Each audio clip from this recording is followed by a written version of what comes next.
여러 사람들을 만나고 여러 장소에 가보면 좀 압도당하는 사람이 있고 압도당하는 장소가 있습니다. 특별히 우리가 살고 있는 우리의 현실의 어떤 상황보다 나의 어떤 상황보다 더 잘 살거나 혹은 더 앞서서 살고 있는 사람들을 보게 되면 우리가 이렇게 흔히 주눅이 든다라고 하지요. 여러분들은 혹시 이렇게 여러분보다 잘 사는 사람 혹은 여러분보다 더 뛰어난 사람들을 만나게 되었을 때 여러분들의 마음은 어떠십니까? 저도 큰 교회를 간다든가 혹은 무엇인가 대단한 사람들을 만나면 저도 조금은 위축이 됩니다. 그게 왜 그러냐면 사람들이 눈에 보이는 것을 무시할 수 없기 때문에 그렇습니다. 그런데 무조건 우리 눈에 크고 무엇인가 세상적으로 능력이 있다고 해서 그것이 꼭 옳은 것이고 대단한 것은 아닌 것이지요. 여러분, 오늘 바울이요, 아덴에서 지금 설교를 하는 모습을 보게 됩니다. 여러분, 아덴이 어디냐면 여러분들이 잘 아시는 그리스입니다. 로마가 그리스를 점령했음에도 불구하고 로마 사람들은 오히려 그리스를 매우 흠모하고 또한 추앙했습니다. 왜 그러냐면 그리스는 전통적으로 매우 문명적으로 보았을 때 발달된 것이었고 어떤 사상이나 어떤 여러 가지의 것들이 가장 앞서 있던 곳이었기 때문에 비록 로마라는 나라가 그리스를 속국으로 만들었음에도 불구하고 오히려 로마 사람들이 그리스를 존중해주고 흠모하는 모습을 보게 되었습니다.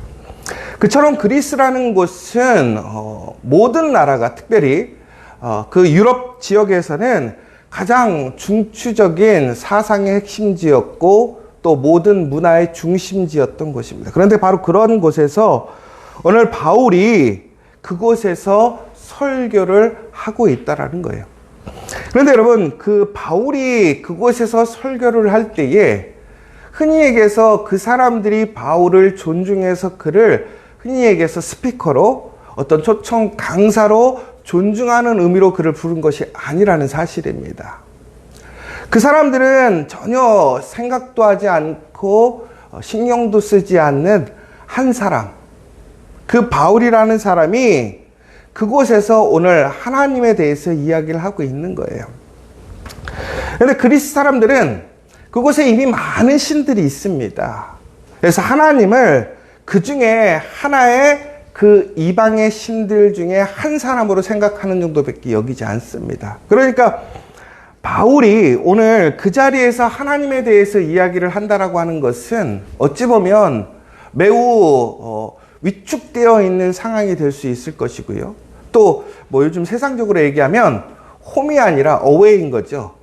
남의 앞마당에서 이야기를 하게 되는 거예요. 그리고 또한 존중해 주지도 않고 있는 상황이고 존중받지도 못하고 있는 상황입니다. 그렇다면 여러분들은 그러한 상황 속에서 여러분들이 무엇인가를 다른 사람들에게 여러분의 생각과 여러분의 주장을 해야 한다고 한다면 여러분들은 자신감 있게 확신을 가지고 이해하실 수 있겠습니까? 여러분, 우리가 예전에는 이제 미국이나 어떤 북미의 여러 유럽을 가보면 우리가 참 위축됐어요. 되게 진짜 웃긴 게 여러분, 한국에서 영어하는 것과 미국에서 영어하는 게 다르거든요. 제가 왜 그러냐면 한국에서는 되게 자신감 있게 영어를 해요. 왜? 한국 여기 우리가 우리 마당이니까. 근데 미국 가서 얘기하면요 위축이 들어요. 왜? 거기는 진짜 미국이니까. 그러니까 이게 홈과 어웨이 차이가 있는 것이죠. 그런데 여러분, 하물며 바울이 아무리 똑똑하고 아무리 담대한 사람이랄지라도 바울이 그 유대인들 중에는 매우 뛰어난 학자입니다. 그런데 이 바울 같은 사람이 그리스에는 차고 넘쳐요. 오늘 말씀에도 보면 뭐라고 되어 있냐면 그들은요, 그러한 이야기 하는 것이 그들의 일이에요. 그러니까 얼마나 수많은 사람들이 많겠어요. 그러니까 예전에 우리가 참 어려운 시기에 특별히 이영호 목사님이 박사학위를 받고 미국에서 한국 들어왔을 때까지만 해도 미국에 박사학위 받아온 거 되게 높게 쳤거든요. 근데 지금은 박사학위 받아오면 그런갑다 해요. 왜냐면 너무 많으니까, 이제는. 그쵸? 그러니까 마찬가지인 거죠.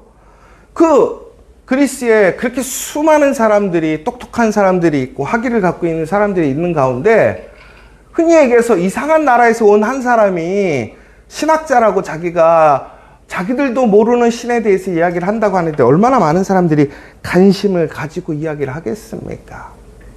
그런데 바울은 그 상황 속에서 위축되어 있는 모습을 보여주지 않습니다.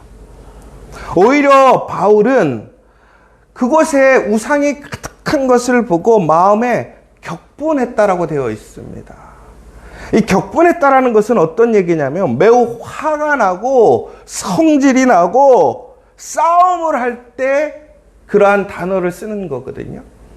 그러니까 엄밀히 보자면 이것은 오히려 내 홈그라운드에서 내가 나의 주권을 가지고 내가 행사하는 것처럼 주인된 마음처럼 화를 내고 있더라는 거예요.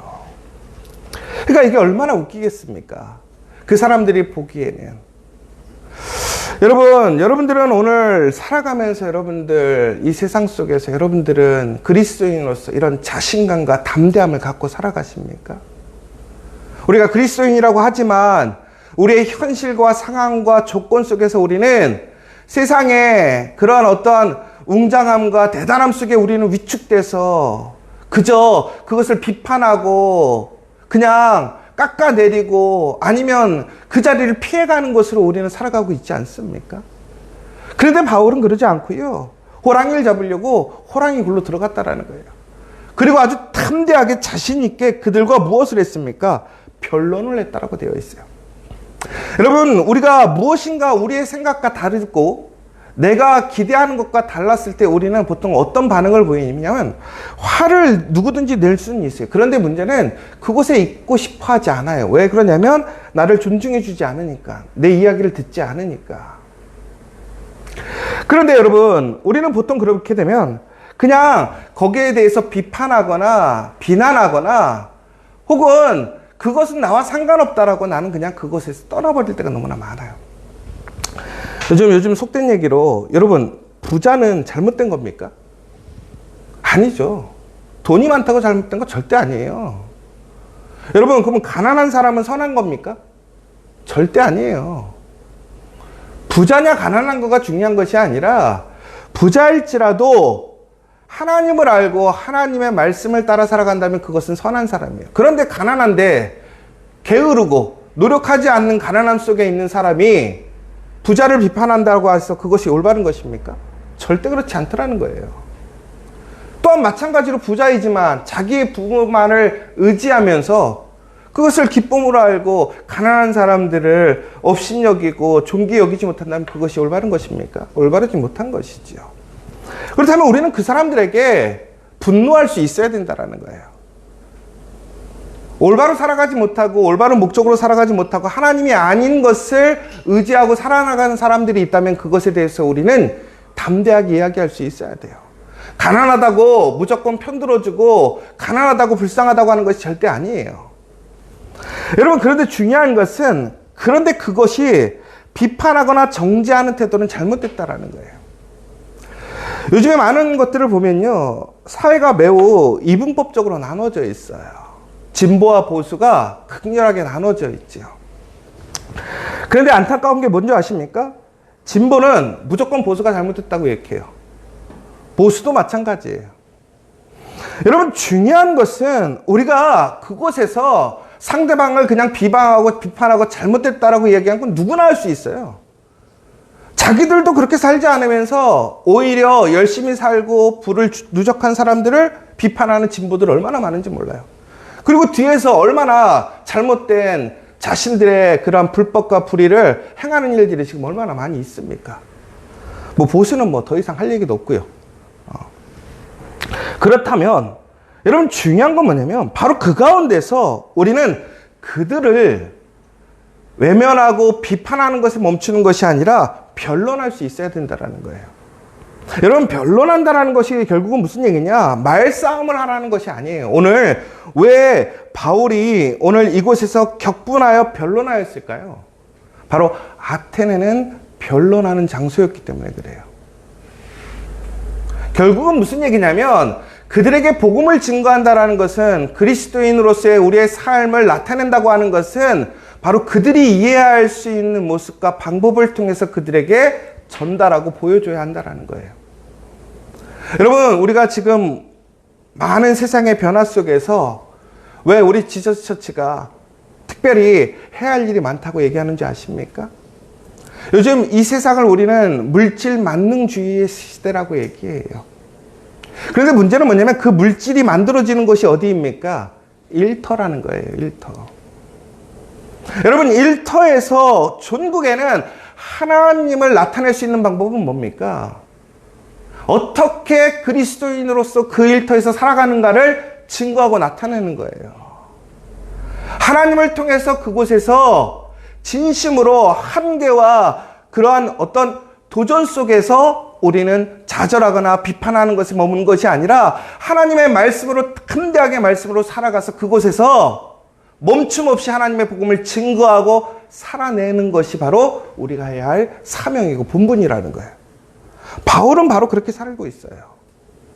근데 수많은 사람들은 그저 말로만 비판하고 말로만 정죄하고 이래서 안 된다고 얘기해요. 여러분, 이래서 안 되면 우리는 어떻게 해야 됩니까? 내가 거기서 그렇게 살면 되는 거잖아요. 근데 저도 생각해보니까 젊었을 때는 그렇게 말로 많이 비판을 했더라고요. 그런데 중요한 것은 우리의 말로 비판하는 것이 아니라 우리의 삶이 그 말의 증거가 되어서 그 사람들이 들을 수 있는 모습으로 나아가야 한다는 거예요. 오늘 바울은 그것을 보여주고 있는 거예요. 여러분, 그러면서 바울이 오늘 고백하는 이야기가 있어요. 뭐였냐면 바로 하나님이 누구신가에 대해서 이야기하고 있어요. 여러분, 오늘 그분에 대해서 얘기하는 여러 가지 이야기들이 있어요. 하나님은 만물을 지으셨고 창조주가 되시고 또 우리의 주인이 되시고, 하나님은 결핍된 것이 없기 때문에 우리의 손으로 그분을 제한할 수 없고, 또 우리가 만든 것에 그분을 가둬둘 수도 없고, 또한 우리의 하나님께서는 모든 것에 민족과 나라를 세우신 분이고 또 그분 방식대로 그것들을 운영하시기 때문에 우리가 중요한 것은 바로 그 하나님을 알고 깨닫고 그분을 인정해야 우리가 진정으로 우리의 삶 속에서 하나님의 그 복으로 나아갈 수 있고 사라지지 않는 참된 생명과 복을 누릴 수 있다는 거예요. 여러분, 결과적인 얘기로, 여러분, 그리스 아테네가 예전에 그렇게 뛰어나고 유명했어요. 근데 지금 아테네 가보면 어떻게 있습니까? 다 무너져 있어요. 기둥밖에 안 남아있단 말이에요. 그렇게 뛰어난 사상이라고 생각했던 것들이 지금 뭐라고 되어 있죠? 그리스 진리예요, 신화예요? 신화. 진리가 아니에요. 그러나 하나님의 말씀은 오늘도 진리예요. 오늘도 우리의 교회는 무너지지 않고 세워져 있다는 거예요. 무엇이 진리입니까? 생명력이 있는 게 진리예요. 여러분, 바로 우리가 그리스도인이 됐다는 건 우리는 그 진리 안에 살아가는 것이고 없어지지 않는 살아있는 영원한 하나님의 그 말씀의 능력 아래 살아가고 있다는 것을 믿으시기 바랍니다. 사랑하는 여러분, 저는 오늘 이 말씀을 준비하면서 무슨 생각을 하냐면, 근데 전국에는요, 바울이 오늘 이렇게 막 선포했어요. 담대하게 선포했어요. 그러니까 타고난 사람이죠. 주눅 들지 않고 오히려 그 사람들 앞에서, 오히려 그 사람들은 바울이 실망하기를 기대했습니다. 왜 그랬을까요? 그들의 화려한 도시와 그들의 놀라운 그런 신학적인 사상들 때문에 바울이 실망하기를 원했어요. 그런데 오늘 바울은 실망했습니까? 바울은 결코 실망하지 않았어요. 오히려 바울은 그들을 실망시켰습니다. 무엇으로? 절대로 굴복하지 않고 그는 포기하지 않고 위축되지 않고 패배하지 않았기 때문에. 바울이 그럴 수 있었던 이유는 무엇입니까? 바로 아까쯤에 얘기했던 그 살아계시고 모든 것을 주관하시고 창조하시는 하나님이 오늘 바울과 함께하고 있음을 그는 알고 믿었기 때문에 그렇습니다. 여러분, 오늘 우리가 살아가면서 우리가 해야 할 일이 무엇인 줄 아십니까? 여러분, 많은 사람들은 그리스도인들이 이 땅에서 실패하기를 원합니다. 실망하기를 원하고 있습니다. 여러분, 많은 사람들이 우리 지저스 처치가 실망하기를 원합니다. 그런데 오히려 우리의 사명이 무엇인 줄 아십니까? 오히려 우리는 그 기대를 넘어서 그들을 실망케 하는 것입니다. 왜 우리가 그렇게 할 수 있습니까? 바로 하나님이 우리와 함께 하시기 때문에 그렇습니다. 여러분, 오늘 어떠한 상황 속에서 실망하지 마세요. 오히려 여러분들은 그것 가운데서 하나님이 함께 하심을 증거할 수 있는 사람인 것을 기억하시기 바랍니다. 여러분, 그런데 오늘 바울이 이렇게 증거했는데 결국에는 어떻게 되냐면 성과를 냈을까요? 못 냈을까요? 정말 소수의 사람. 오늘 보세요. 마지막 절에 보면 뭐라고 되어 있습니까? 몇 사람이 그렇게 수많은 사람들에게 증거했는데 몇 사람이 그를 가까이 믿으니 그 중에는 아레오바고 관리 디오누스오와 다말이라 하는 여자와 또 다른 사람들도 있었더라. 그럼 결국은 또 다른 사람들은 정말 별로 이렇게 중요하지 않은 사람이라는 거예요. 매우 소수의 사람, 중요하지 않은 사람, 아주 작은 성과를 이루었어요. 실패한 거 아닙니까? 아니에요.